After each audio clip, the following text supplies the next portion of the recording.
2.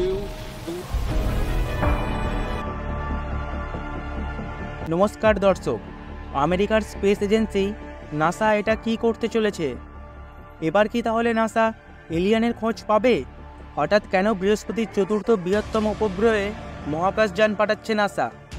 বৃহস্পতির উপগ্রহে কি এমন পেল যা থেকে নাসা নিশ্চিত এবার তারা এলিয়ানের খোঁজ পাবেই পাবে? পৃথিবীর সঙ্গে এমন কি মিল আছে বৃহস্পতির উপগ্রহের? আজ সবটাই আলোচনা করব এই ভিডিওতে। বৃহস্পতির উপগ্রহে সত্যিকারের এলিয়েন আছে কিনা অথবা কোনো প্রাণের অস্তিত্ব আছে কিনা তা জানতে হলে আপনাকে প্রথমে জানতে হবে পৃথিবীতে প্রথম প্রাণের উৎপত্তি ঠিক কীভাবে হয়েছিল। আপনারা সবাই জানেন পৃথিবীতে প্রাণের উৎপত্তি গভীর সমুদ্রের জলে হয়েছিল। তিনটি প্রাথমিক উপাদান পৃথিবীতে প্রথম প্রাণের উৎপত্তি করেছিল। প্রথম জল, দ্বিতীয় শক্তি বা এনার্জি এবং তৃতীয় কেমিস্ট্রি বা কিছু নির্দিষ্ট অণুর সংযুক্তিকরণ। আমরা যতই জৈবিক হই না কেন, লিভিং বিং হই না কেন, আমাদের জন্মের আসল কারণ তো কিছু নন লিভিং অণুর সংযুক্তিকরণের জন্যই হয়েছে। নির্দিষ্ট প্রয়োজনীয় নন লিভিং অণুগুলি হলো carbon, hydrogen, oxygen, sulphur, nitrogen, phosphorus ইত্যাদি। এই অণুগুলি একটি নির্দিষ্ট পদ্ধতিতে পরস্পরের সাথে বন্ডিং তৈরি করে জীবনের জন্ম দেয় অথবা প্রাণের উৎপত্তি করে। কিন্তু তার মানে এটা নয় যে সমস্ত নন লিভিং অণুগুলোকে একসাথে রেখে দিলে নতুন প্রাণের জন্ম হবে, না, কখনোই নয়। এই অণুগুলো থেকে তখনই প্রাণের জন্ম হবে যখন সেই অণুগুলোকে একটি নির্দিষ্ট মাধ্যমে রাখা হবে এবং তার পাশাপাশি এনার্জি অর্থাৎ শক্তি দেওয়া হবে। পৃথিবীর সৃষ্টির পর নন লিভিং অণুগুলোর সংযুক্তিকরণের জন্য সঠিক মাধ্যম ছিল সমুদ্রের জল। কিন্তু গভীর সমুদ্রে তো সূর্যের আলো পৌঁছায় না, তাহলে শক্তি পাবে কোথা থেকে? আসলে সমুদ্রের গভীরে সবচেয়ে নিচের স্তর যা মাটিকে স্পর্শ করে সেই স্তরটির নাম হলো হেডেল জোন। এই হেডেল জোনেই আগ্নেয়গিরি উপস্থিত থাকে। এই আগ্নেয়গিরি থেকে লাভা নির্গত হয়। সেই লাভার জন্য আশেপাশের জলের উষ্ণতা প্রায় 400 থেকে 450 ডিগ্রি সেন্টিগ্রেড হয়, যা লোহাকেও গলিয়ে দিতে পারে। পৃথিবীর কেন্দ্র থেকে নির্গত এই তাপমাত্রাই পৃথিবীতে প্রথম প্রাণের সঞ্চার করেছিল। সমুদ্রের জলে প্রথমে কমপ্লেক্স বায়োমলিকিউল যেমন প্রোটিন, লিপিড, আরএনএ তৈরি হয়েছে, যা পরে এককোষী ভাইরাস ও ব্যাকটেরিয়ার জন্ম দিয়েছে। কয়েক লক্ষ কোটি বছরের মিউটেশনের পর এবং বিবর্তনের পর বহুকোষী বিভিন্ন প্রাণী ও উদ্ভিদ তৈরি হয়েছে। এবার আসি আসল বিষয়। বৃহস্পতির চতুর্থ বৃহত্তম উপগ্রহ ইউরোপাতে ইতিমধ্যেই জলের সন্ধান পেয়েছেন মার্কিন যুক্তরাষ্ট্রের মহাকাশ গবেষণাকারী সংস্থা নাসা। শুধু তাই নয়, বৃহস্পতির সেই উপগ্রহে সমুদ্রের জলের অস্তিত্ব পেয়েছে নাসা।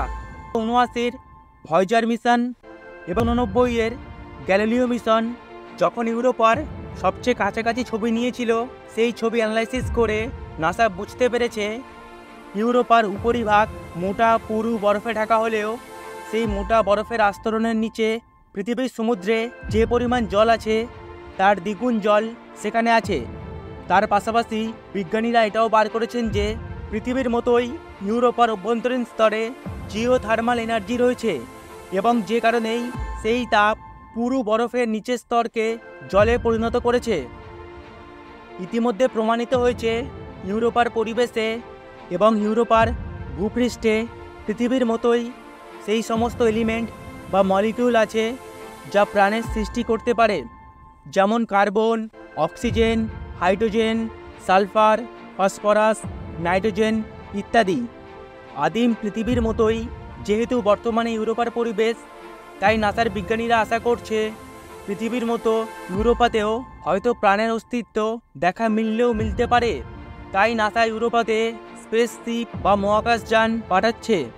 এই মিশন শুধুমাত্র নাসা বা আমেরিকাকে নয়, গোটা বিশ্বের সমস্ত মহাকাশ সংস্থাগুলোকে আগামী দিনে অনুপ্রাণিত করবে। আপনি জানলে অবাক হয়ে যাবেন, চন্দ্রযান 3 চাঁদে যেতে যে দূরত্ব অতিক্রম করেছে সেই দূরত্বের 1600 গুণ বেশি দূরত্ব অতিক্রম করবে নাসার এই মহাকাশযানটি। তাছাড়া এই মিশনে পৃথিবী থেকে বৃহস্পতির উপগ্রহে যখন যাবে মহাকাশযানটি, তখন একের পর এক গ্রহের এবং কয়েকশো উপগ্রহের গ্র্যাভিটি এবং তার পাশাপাশি অ্যাস্ট্রয়েড বেল্টের উপস্থিতি, সোলার উইন্ডসের উপস্থিতি, দূরত্বের সঙ্গে সঙ্গে এই সমস্ত প্রবল বাধা টপকে নাসার মহাকাশযানটি বৃহস্পতির উপগ্রহ ইউরোপার উদ্দেশ্যে যাবে। নাসার ইউরোপা মিশনের প্রথম ধাপটি হল Europa clipper satellite. Europa clipper এই বছর অর্থাৎ 24 সালের অক্টোবর মাসে লঞ্চ করা হবে। পৃথিবী থেকে লঞ্চ হবার পর ইউরোপা ক্লিপার প্রথমে মঙ্গলে যাবে এবং মঙ্গলের স্লিংশট বা গ্র্যাভিটেশনাল অ্যাসিস্ট নিয়ে আবার পৃথিবীর দিকে ফিরে আসবে এবং পৃথিবীর স্লিং বা গ্র্যাভিটেশনাল অ্যাসিস্ট নিয়ে বৃহস্পতির দিকে যাবে। তারপর বৃহস্পতি থেকে বৃহস্পতির চতুর্থ বৃহত্তম উপগ্রহ ইউরোপাতে পৌঁছাবে।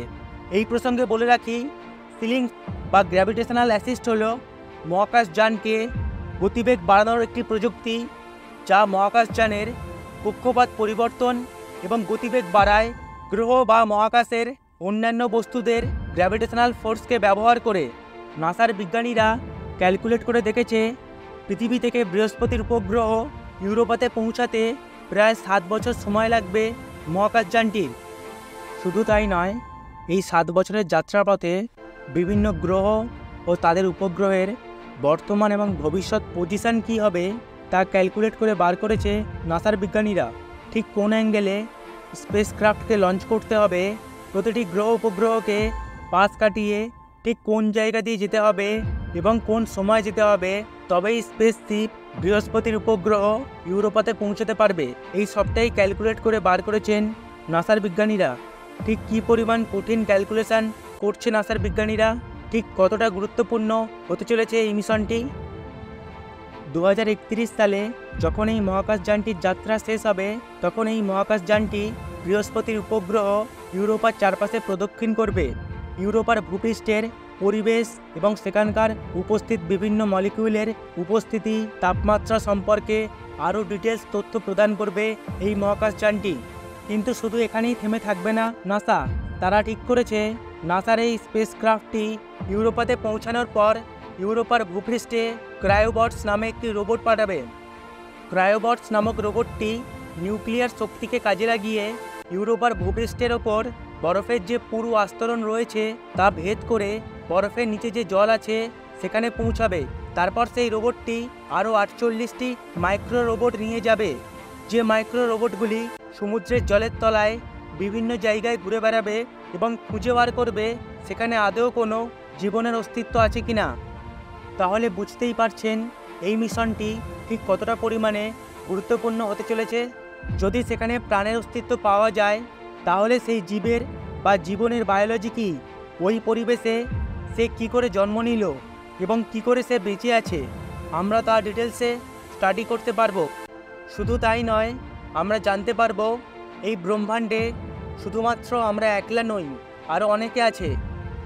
এই মিশনটি শুধুমাত্র নাসার জন্য নয়, গোটা পৃথিবীর সমস্ত স্পেস এজেন্সির কাছে এক নতুন দিগন্ত খুলে দেবে। আপনারা কি মনে করেন, বৃহস্পতির উপগ্রহ ইউরোপাতে প্রাণের অস্তিত্ব পাওয়া যাবে নাকি পাওয়া যাবে না? কমেন্ট করে অবশ্যই আপনাদের মতামত জানাবেন।